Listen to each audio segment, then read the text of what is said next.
He walked into the room shirtless, half asleep, and stopped when he saw me lying in his bed. I wasn't supposed to be there, and neither was the feeling that followed. It was supposed to be a quiet night at my cousin's house, a safe place. But when her son Nathan came home unexpectedly, something shifted in the air, something I hadn't felt in years. Welcome back to the channel, where we share stories that linger long after they end. If you've ever found yourself in a moment that felt innocent, but somehow shook something inside you, you're not alone. Have you ever connected with someone in a way you couldn't explain or justify? Is it possible to feel seen by someone you never thought would look twice at you? And when it happens, what do you do with that feeling? Let's talk in the comments. Your story, your thoughts, they matter here. If this moment made you pause, made you feel something, then don't forget to like, subscribe, and turn on notifications. We share stories every week, stories that remind us we're human, complicated, flawed, and deeply feeling. My cousin Susan often remarked that her house possessed a character all its own, not in a frightening, ghostly fashion, but rather in a familiar, somewhat disordered, and ultimately soothing way. The house welcomed you with an invitation to shed your shoes, to settle into a well-worn plush armchair that whispered tales of its past, and to simply exhale in comfort. That is precisely what I required. At 52, life had presented its share of unexpected challenges. A divorce that, while amicable, still left a lingering emptiness, and the children, now grown and gone, had rendered the once vibrant home unsettlingly silent. As soon as Susan extended her invitation for a weekend stay while she and her husband Tom embarked on a charming anniversary getaway, I swiftly packed my overnight bag, barely allowing her to complete her sentence. The residence was tucked away on a serene, tree-fringed avenue in a section of the town that seemed to exist in a realm far removed from my own pristine suburban enclave. The atmosphere was distinct, laden with the fragrance of blossoming jasmine and the crispness of freshly mown grass. Within the space, the comforting, joyful disarray of Susan's existence welcomed me as if I were an old companion. Along the hallway, framed photographs of her two boys captured moments from their gap-toothed grins to their college graduations. Her youngest, David, was still navigating the halls of college, a detail that often stirred a twinge of envy within me for the vibrant life that continued to swirl around her. My home resembled a museum, a testament to a life that had once flourished within its walls. The initial evening unfolded in a serene embrace of solitude. As I wandered through Susan's garden, a vibrant tapestry of blossoms and wild herbs, I eventually found my way to the porch swing, where I nestled in with a glass of iced tea and a book that had long awaited my attention. The sun sank beneath the horizon, casting a tapestry of orange and purple across the sky, and for the first time in ages, a profound tranquility enveloped me. Susan had left a lasagna in the fridge, and I found myself consuming it while standing at the kitchen counter, experiencing an unusual sense of liberation in the uncomplicated choice of foregoing the ritual of setting a table for one. Later, ensconced in a warm Afghan on the sofa, I perused old photo albums, embarking on a wistful journey through our intertwined childhoods. The house lay in stillness, with only the soft hum of the refrigerator and the sporadic creak of the aged floorboards breaking the silence. The silence enveloped me like a warm embrace, a stark contrast to the hollow quiet I had grown accustomed to. A wave of gratitude washed over me for Susan and the sanctuary she had provided. As I finally arrived at the guest room, I found myself in a snug haven tucked away at the rear of the house, offering a serene view of the garden. The bed was draped in a lovingly crafted quilt, while the fragrance of lavender lingered softly in the atmosphere. As I surrendered to slumber, a tranquility enveloped me, aided by the soft serenade of crickets performing their nightly symphony just beyond my window. It was surely well beyond the stroke of midnight when I was roused from my slumber. It wasn't a cacophony, but rather a delicate alteration in the very essence of the home's ambiance. A gentle thump echoed from below, succeeded by the subtle sound of a door clicking shut. Immediately, my mind turned to Susan and Tom. It was possible they might return sooner than expected. Yet, I soon detected the sound of footsteps ascending the stairs, deliberate and unhurried, unlike the frantic pace of someone coming back home. A shiver of apprehension coursed through me. In the end, solitude enveloped the house, leaving me to my own company. I propped myself up in bed, feeling my heart race just a bit more than usual. The footsteps came to a halt just beyond my door. I paused, my breath caught as I listened intently in the enveloping shadows. Then the doorknob began to turn, slowly, as if it were filled with uncertainty. My thoughts surged through a whirlwind of frantic possibilities. A trespasser? A neighbor in distress? The door groaned as it opened, revealing a tall figure that loomed in the doorway, illuminated only by the faint glow of the hallway light behind. My breath caught in my throat. He stood tall, towering over my recollections from the Christmas card snapshots. The gentle illumination from the hallway draped his face in a tapestry of shadows, yet I could discern the unmistakable dark, curly hair and the determined set of his jaw, reminiscent of his father's. He remained oblivious to my presence, his eyes fixed on the ground, as though he were striving to blend into the silence. With a tentative footfall, he entered the room, revealing the duffel bag he clutched tightly in his grasp. In that moment, it dawned on me that he had returned from college for the weekend, blissfully ignorant of the fact that the guest room his parents offered was already taken. My initial fear transformed into a surge of an indescribable sensation, something elusive and beyond my grasp. A peculiar blend of astonishment washed over me, accompanied by a sharp, vivid realization of my own existence within this close-knit family setting. At last, he raised his gaze, and our eyes locked in the soft shadows of the room. I observed the sudden spark of recognition in his eyes, quickly overshadowed by a wave of embarrassment that even the dim light could not conceal. "Aunt Helen," he murmured, his voice a deep, husky whisper that resonated more profoundly than I had anticipated. "What brings you to this place?"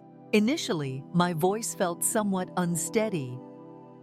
"David, you nearly gave me a heart attack." I aimed for a playful tone, yet my heart continued to flutter softly against my ribs. A gradual smile unfurled on his lips, a delightful crooked grin that immediately brought to mind a younger David, the one who would trail behind me like a shadow at family gatherings. "I truly apologize," he murmured, stepping back as if to grant me some distance. "I was unaware that anyone else was present. My parents kept it from me." They embarked on a quaint journey, I elaborated, tugging the quilt up a notch. "For the weekend, I find myself in the role of a house sitter." He nodded, remaining in the doorway, a portrait of vibrant youthfulness, even in his quietude. Clad in a modest t-shirt and jeans, I couldn't help but notice the remarkable transformation he had undergone into adulthood. The slender youth, etched in my recollections, had transformed into a young man, his broad shoulders embodying a quiet confidence that spoke volumes. "Well," he said, a trace of amusement coloring his voice, "this is a bit awkward." A soft chuckle escaped me, a sincere and comforting sound that eased the tension in the room, if only slightly. He adjusted his stance, and the duffel bag he carried made a gentle thud against the door frame. I intended to settle in for the night here. "I have an early class on Monday, and I prefer not to make the long drive back tomorrow." "Certainly," I replied hastily. "This is your space after all." I began to let my legs dangle over the edge of the bed. "The sofa is within my grasp." "No, no," he protested at once, advancing into the room. "Do not be foolish." The sofa is within my reach. I have pondered it endlessly. We lingered for a moment, caught in an unusual standoff beneath the cloak of night. The atmosphere was laden with a silent courtesy, a mutual recognition of the unforeseen nature of the circumstances. Yet beneath the surface, I sensed another layer, a bond, a spark of something both known and uncharted. It was in the way he gazed at me, not merely as his aunt, but as an individual, a woman. In that instant, I glimpsed a reflection of my younger self within his gaze, a poignant reminder of an era when life brimmed with endless possibilities. "Let me share something with you," I remarked, as an unexpected thought began to take shape in my mind. "The bed is spacious enough for two, provided that snoring is kept at bay." A look of astonishment paired with a youthful grin brightened his expression. "Agreed. However, I cannot guarantee anything." He let his duffel bag fall to the floor by the door and made his way to the far side of the bed. As he settled onto the mattress, it sank slightly, and I became acutely aware of how close he was. The aroma of him, a fresh, virile fragrance of soap intertwined with an essence distinctly his, enveloped the intimate space that separated us. I moved aside, creating space for him, my heart performing a small dance that was no longer tethered to fear. He was merely a boy, I reminded myself, the son of my cousin. Yet within the serene embrace of that moonlit chamber, he sensed he was something far greater. He embodied a life in the midst of its evolution, a narrative that was only just taking shape. For a fleeting moment, I sensed that I belonged to it all. He nestled into the bed next to me, the air between us crackling with unspoken tension. It wasn't unpleasant, yet it lingered, a palpable consciousness of another individual in a manner I hadn't felt in quite some time. For a brief moment, we remained there, gazing at the ceiling, the only sounds being the soft hum of the house and our quiet breaths. He spoke, his voice a soft whisper in the shadows. "How have you been, Aunt Helen?" "Is that so?" The inquiry lingered, unassuming yet deeply significant. It transcended the customary pleasantries of a mere, "How are you?" I had grown accustomed to. His tone carried a sincere curiosity, a profoundness that took me by surprise. I shifted my gaze on the pillow to catch a glimpse of him. In the dim glow seeping through the window, I discerned the sincere look etched upon his features. "I've been all right," I confessed, the term resonating with a sense of inadequacy. "Recently, life has taken on a certain stillness." He nodded, a contemplative expression gracing his features. "My mother shared the news of the divorce with me." "I apologize. It was for the greater good," I remarked. To my astonishment, the words resonated with authenticity. "It seems we simply drifted in different directions. Wouldn't you agree?" "I believe so," he replied, his eyes wandering off into the distance for a brief moment. "Occasionally, I observe it with the parents of my friends. It feels as though they inhabit the same dwelling, yet exist in entirely separate realms." His keen perception took me by surprise. Though he was youthful, there was a depth to him that belied his years. We conversed for what seemed like an eternity, our voices mere whispers in the darkness of the night. He shared with me the details of his classes, his fervor for photography, and his aspirations of exploring the globe. I discovered that I was revealing parts of myself to him that I had never shared with anyone else, not even with Susan. I shared with him the profound emptiness that enveloped my home, the sense of disconnection that arose as my identity as a mother transformed. He listened with unwavering patience, his presence serving as a soothing anchor amidst the shadows. In his gaze, there was no judgment, only a serene understanding that eased a part of my soul I hadn't realized was in pain. He articulated his personal doubts, the weight of expectation to possess all the answers, the anxiety surrounding the possibility of missteps. In that moment of shared vulnerability, a bond emerged between us, an unseen thread linking two souls navigating the distinct paths of their lives. At a certain moment, his hand brushed against mine in the gap that lay between us. It was a gesture so simple and pure, yet it ignited a surge of warmth within me. His fingers, elongated and cool, intertwined with mine effortlessly, as if it were the most natural thing in the world. It lacked the flair of romance, yet it was profoundly intimate, a wordless recognition of the bond we had crafted in the stillness of the night. In that moment, I understood that this unforeseen meeting transcended mere awkwardness. It was a token, a gentle nudge that life still had the capacity for unexpected wonders, that fresh bonds could emerge in the most unforeseen corners. A soft whisper from the cosmos, reminding me that my narrative was far from complete, that there remained pages yet to be filled. As the initial whispers of dawn started to brighten the horizon, our dialogue faded into a serene stillness. He continued to grasp my hand, his thumb softly caressing the back of mine. A deep tranquility enveloped me, a satisfaction that had eluded my existence for far too long. "You know," he said, his voice heavy with the remnants of slumber, "Helen, you are more than just my aunt. You are an incredibly cool individual." A smile graced my lips. "You're quite impressive in your own right, David."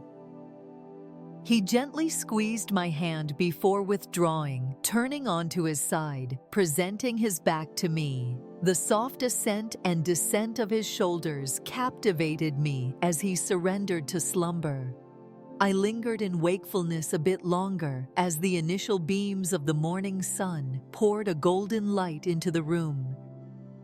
A wave of renewal washed over me, accompanied by a serene joy that felt both fresh and reminiscent. The evening commenced with an unforeseen disruption, a flicker of dread and doubt, yet it transformed into something exquisite, something I understood would remain dear to me for years to come.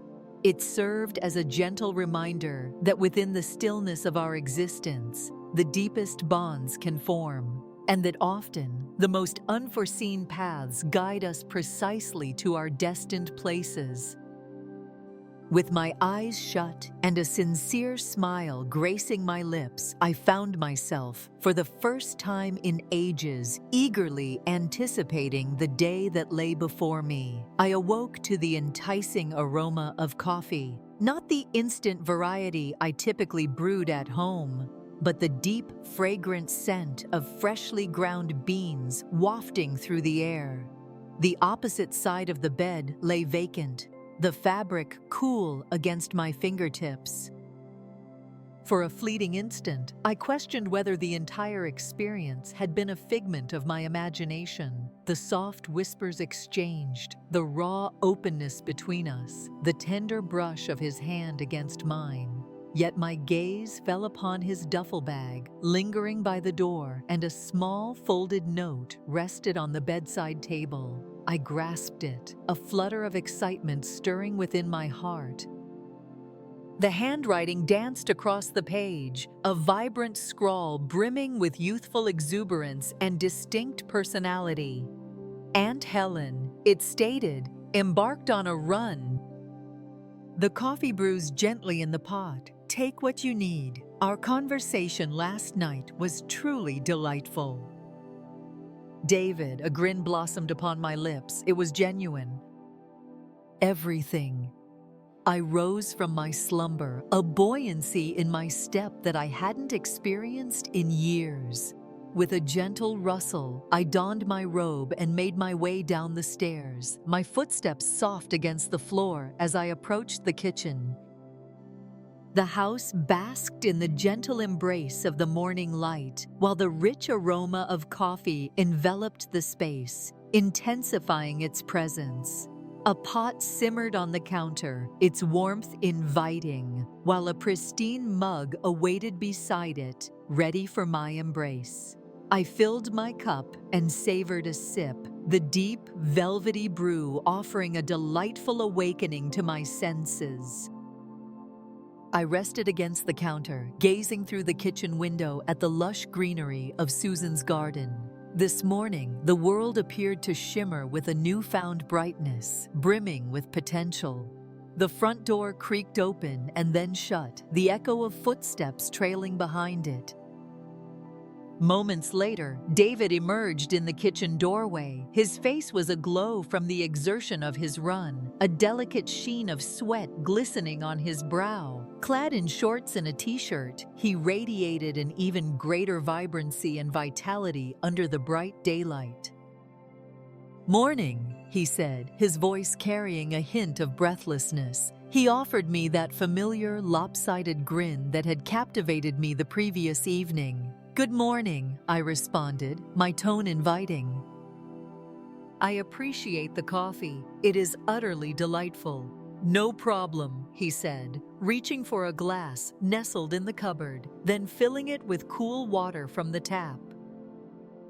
He swallowed it in a single swift motion, his Adam's apple rising and falling with the effort. We lingered in a serene silence for a moment, the effortless bond from the previous night still echoing in the air around us. Being here with him in the serene morning kitchen felt utterly instinctive.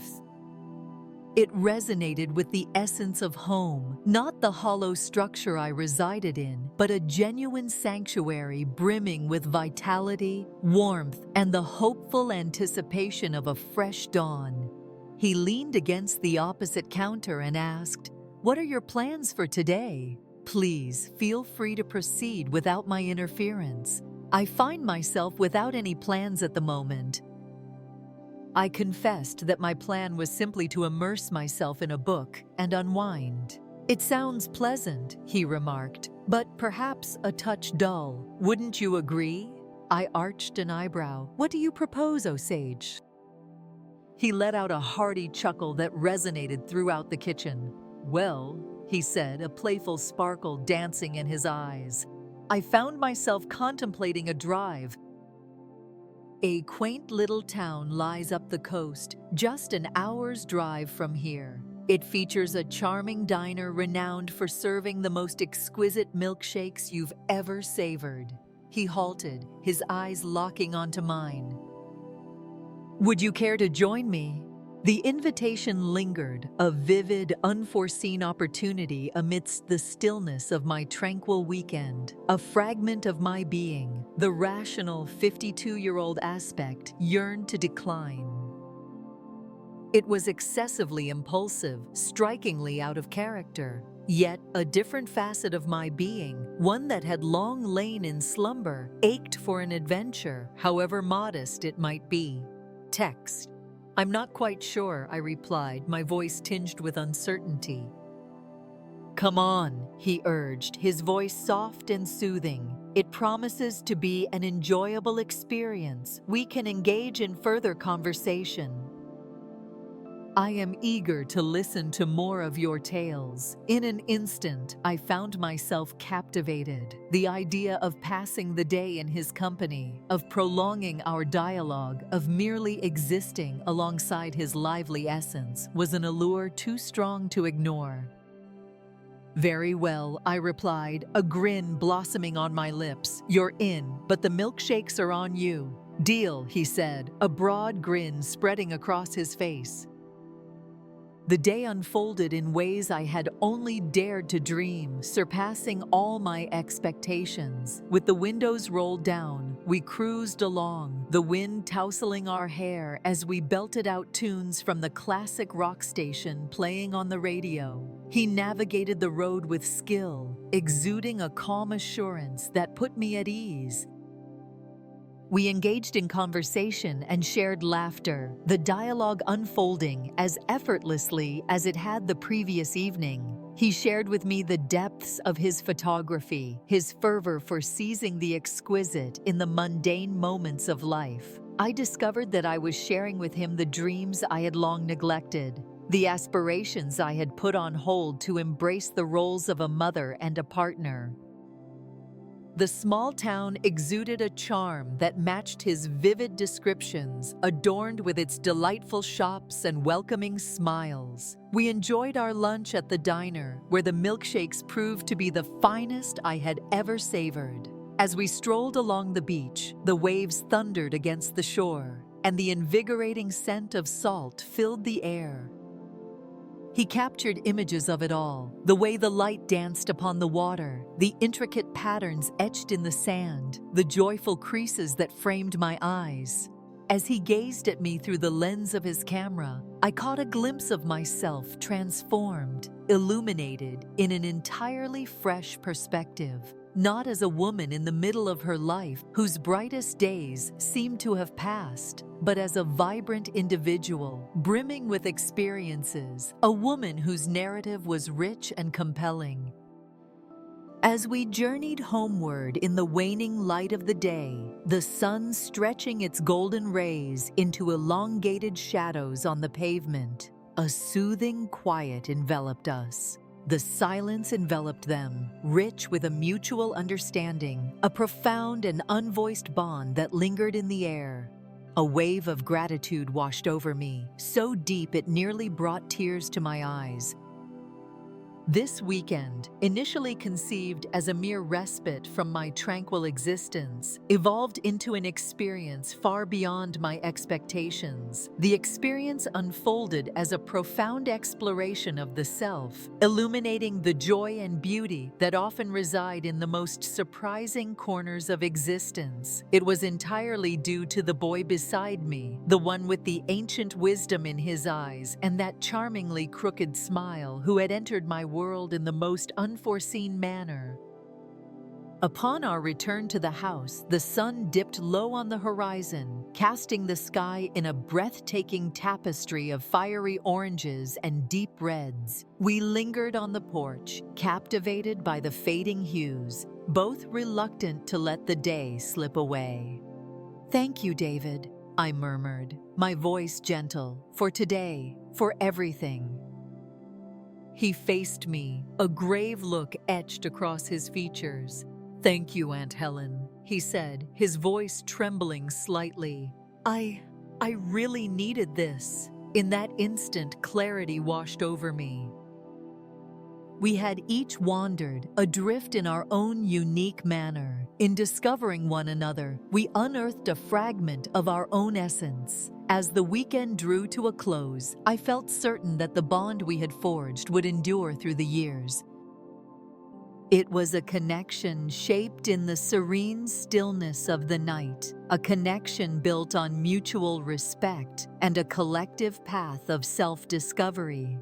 As I lingered in that moment, observing the final whispers of daylight fade beneath the horizon, a profound realization settled within me. My own narrative was just beginning. Indeed, it seemed as though it was merely the start,